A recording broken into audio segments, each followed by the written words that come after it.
So what you should have now is a fully UV'd model. Yes, there are probably areas that you haven't UV'd just yet, like on, for example, this model that you're probably looking at now. I haven't bothered UVing the teeth or the eyes or the stitches really, just because I'll probably use basic shaders to render those, or I may come back and unfold and UV those later on. For now though, we're just going to concentrate on the main body, the brain, the scalp, and other sort of elements. If I just go into the UV texture editor, let's just select our UVs just so we can look at them. So this is how the layout currently is, with a bit of tweaking. What I've also done is added in the scalp just up here, and also added in the tongue just down here, just to add in and fill out that extra space there.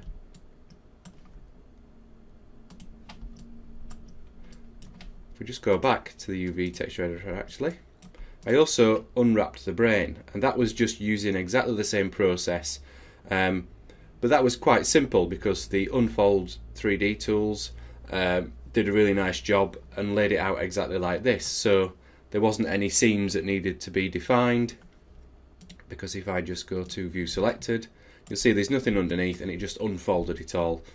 And this bottom area here is hidden by the skull anyway, so it doesn't matter if there's a little bit of stretching or distortion around the bottom there.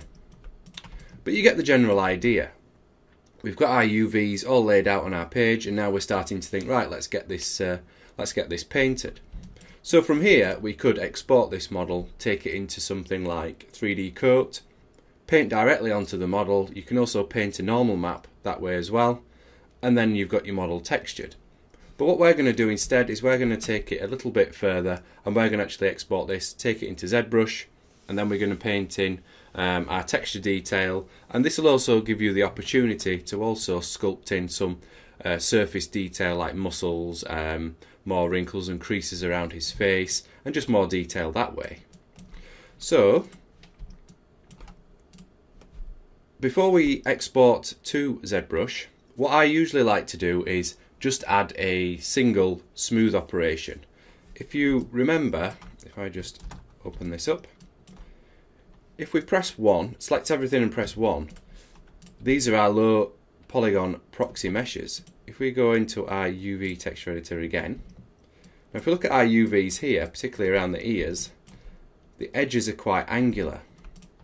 If we press 3, now if you remember we tweaked the attributes earlier in the tutorial, these are nicely smoothed out. But the problem is, if we just export this mesh into ZBrush, yes, you can smooth the UVs, but it will smooth the UVs internally, so you'll still have these jagged edges. So if you say you weren't going to export the mesh from ZBrush, you were just going to export the texture detail, when you brought it back into here onto your mesh that was smoothed, the texture would be using these angles here, but you'll be applying it to this smooth model here. So we're going to try and counteract that by applying a smooth operation in Maya, and then you can export your OBJ files and take them into ZBrush. Just go back to our attribute editor.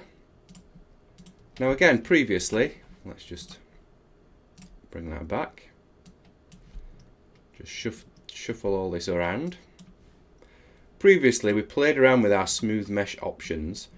You probably had it set to Catmull Clark like so, and that was when you were using the checker texture up here, the checkered tile, to view your to view how a texture would appear over the surface of your model.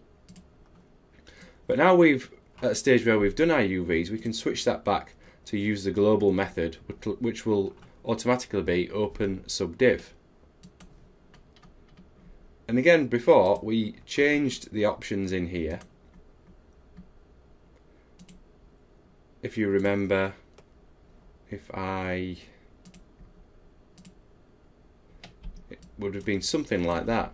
So even though internally it was smoothed, the outside was still angular, and you could bake this and export it, and then when you know that when you're working on your ZBrush model and texture, you can import that back in and the UVs will be just like this. Or alternatively, have it set to smooth sharp edges and corners, that will round these edges off nicely for you and just smooth out the UVs in a much better way.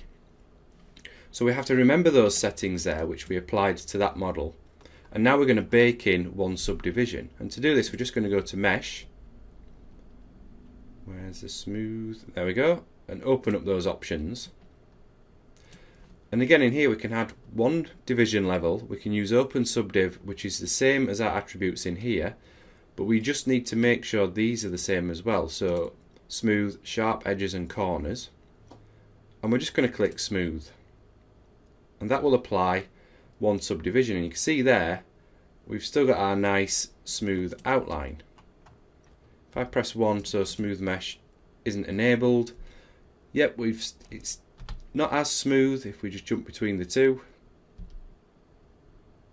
But you can see what we're trying to achieve. We're just trying to keep the UVs close to that initial curve there when the model's smoothed.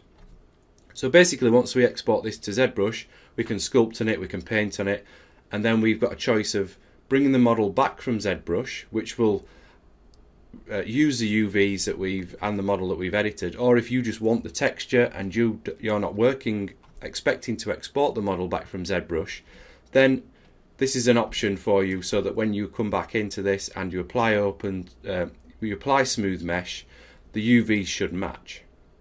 But anyway, all we're going to do now is just go through and apply that same smooth operation with the same smooth mesh attributes and settings to each mesh, export those as an OBJ, and then we're going to bring those into ZBrush. So what I've done is I've skipped ahead. So here we have all the different elements exported as OBJs and brought into ZBrush, just simply imported into the scene. And then all we've done is gone to our subtool menu and basically used append to attach each different element to the body. And that just means everything's kept as one single element. You can export it as a single tool, and you can work on everything in the same scene. Just keeps everything nice and tidy. So you can see this is the subdivided model. So we're helping to sort of retain those UV boundaries, and again, that's an option. You can either do that or not. It's entirely up to you. It's just sort of a personal preference. Just gives you that little bit of extra flexibility. So you're now at a stage, you've got your models in ZBrush, and you could always look at this now and start to think, right, let's add a few divisions and start painting the texture onto it.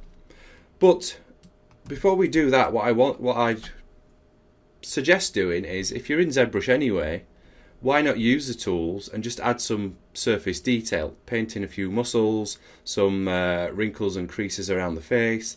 You know, just take a little bit of time. It doesn't need to be anything complicated. Just add in that extra bit of detail, because at the end of the day, that's also going to help to enhance your model and also enhance your textures.